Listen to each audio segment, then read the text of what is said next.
Aware ka naman siguro na gusto kita. Kaya natural lang na nagseselos ako.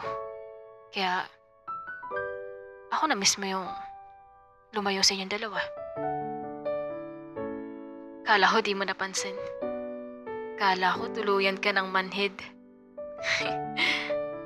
Ang hirap para sa akin makita kayong dalawa habang ako nagpapanggap na okay. Pero yung totoo, masakit sa akin, JC.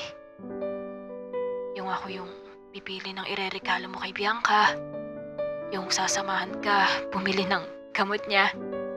Yung kasama din ako pag ang sweet niyong dalawa. Diba? Parang mukha akong tanga. Gusto ko namang piliin yung sarili ko, JC. Pero huwag ka mag-alala. Friends pa din naman tayo. Hindi nga lang tulad ng dati. Ang pangit naman kasi kung ako may gusto sa'yo tapos ikaw, kaibigan lang tingin mo sa akin. Kaya sana maintindihan mo kung bakit ako lumalayo, JC. Medyo naluluha-luha siya pero pinipigilan niya. Hindi ko alam kung anong maramdaman ko. Guilt ba o lungkot? Hindi ko kasi nakalang ganito pala kabigat para sa kanya. Hindi ko naman sinasadyang saktan si Krisha. Totoo nga, gusto ko siyang tulungan para sa taong gusto niya eh. Siyempre bilang kaibigan, ayoko din naman yung parang naiiwan siya. Kung masaya ako ngayon dahil kay Bianca, siyempre gusto ko maging masaya din siya kagaya ko. Alam ko nasaktan ko si Krisha. Pero kasi, yun naman talaga yung nararamdaman ko eh. Hindi ko talaga kayang ibalik kung ano yung nararamdaman niya sa akin.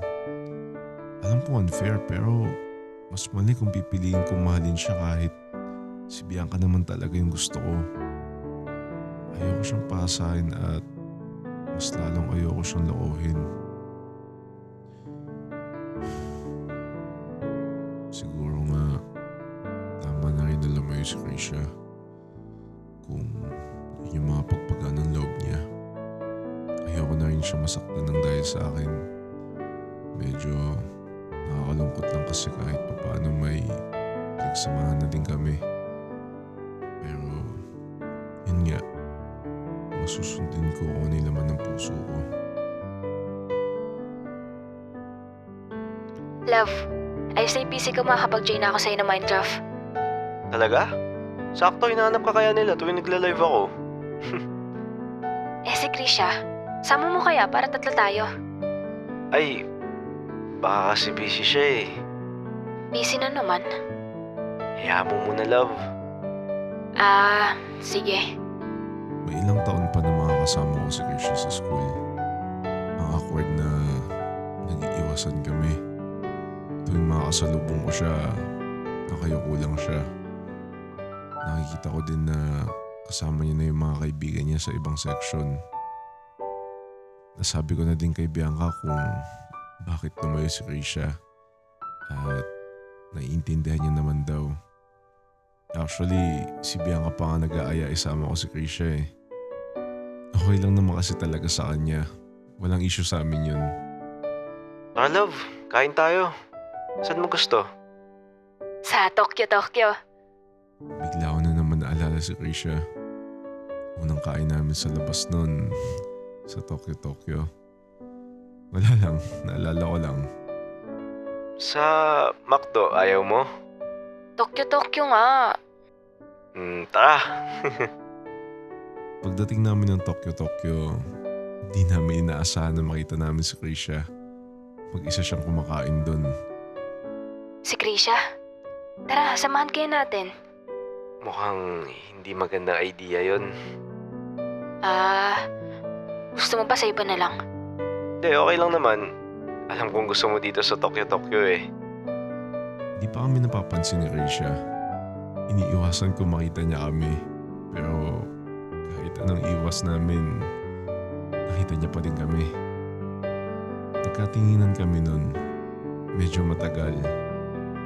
Gusto ko siyang kawayan or ngitian pero nagulat ako nang umiti siya sa akin. Wait, Sa akin ba or sa amin? At sa dinami-dami ng bakanting upuan, sa harap pa talaga ni Krisha kami yung pinaupo ng waiter. Angas. Hindi ko ata kayang i-enjoy tong pagkain namin. Galing talaga tumiming na panahon. Ilang buwan nakalipas at naging maayos ang takbo ng relasyon namin ni Bianca. Pinaalala niya na din ako sa mga magulang niya. Minsan nga sinasama nila ako sa family bonding nila eh. Hindi ko naman nafe-feel na left out ako. Tapos hindi nila pinaparamdam na others ako. Basta random ko na gusto nila ako para kay Bianca. Siyempre ganun din sa side ko. Tungtuwa nga yung magulang ko kay Bianca eh. Bukod sa maganda na napakabilis pang pakisamahan. Isa din sa nagustuhan nila kay Bianca, hindi maarte. Siyempre sino ba naman pipili na maarte? Joke. At si Krisha naman, ganun pa din. Wala na talagang pansinan. Nasanay na lang ako na ganun. Walang tinginan, walang kibuan. Wala nang asaran. Parang walang pinagsamahan eh. Lapit na anniversary natin, love. Bilis din ang panahon eh, no? Gusto mong mag-Boracay? Boracay? Sure ka? Puro kasi tayo muli. Di pa kita nadadala sa malayo. Okay lang naman. Siguro, next time na lang kapag nakapagtapos na tayo. Kaya ko naman magantay. Hindi naman tayo nagmamadali, di ba?